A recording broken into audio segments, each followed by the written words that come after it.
Irashaimase. Welcome to my video. I'm going to be going over a few tips or tools that I like to use in Clip Studio, particularly how they can help with creating fantasy race type characters. The nice thing about fantasy characters is that they are only limited by your imagination and are impossible to draw or make incorrectly because they don't exist. I used to draw horses as a child, but people told me the bums were too big, so I turned my horses into dragons, and if someone tried to tell me there's something wrong with it, I'd say, "Have you seen a dragon?" That's right.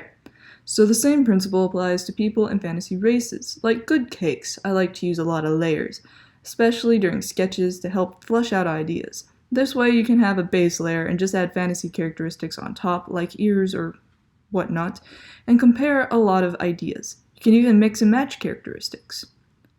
And then once I'm happy with an idea, I turn down the opacity of my sketch layer, which makes it easier to see my clean inking layer on top.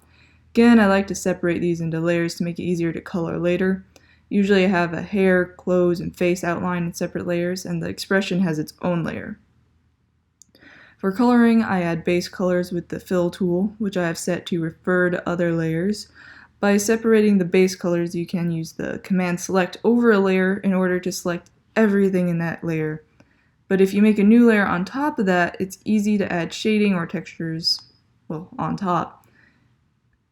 And then there's the asset store, which is one of the big things. It's easy to find a lot of patterns or even fantasy features you can just add into your drawing. Like if you like to use the 3D reference poses, there's some horns. If you search for horns, there are wings that can help with that.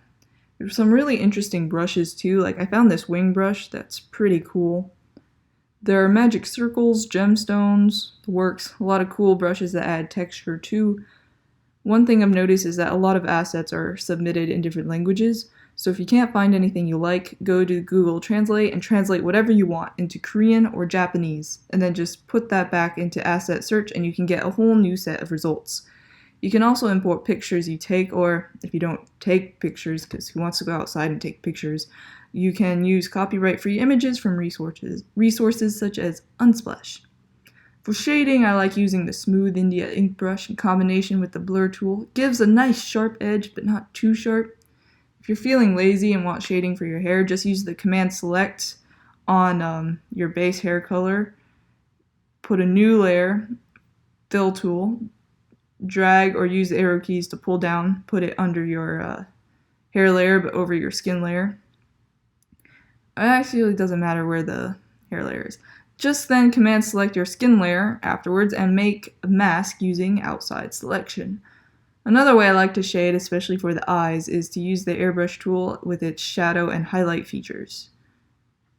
The final step in feeling magical is to copy your line drawing, merge it with a completely white page, and then move it over your work. Take an eraser and... yeah, there's just something really satisfying about this. Don't know what it is. And that's it. Hope you enjoyed the video. I hope I was able to help you somehow. I use pretty simple tools, and it might just be me, but it actually took me a very long time to figure out how I like to use them. Well, thanks for watching. Arm yourself with imagination, and good luck. 後で皆さん。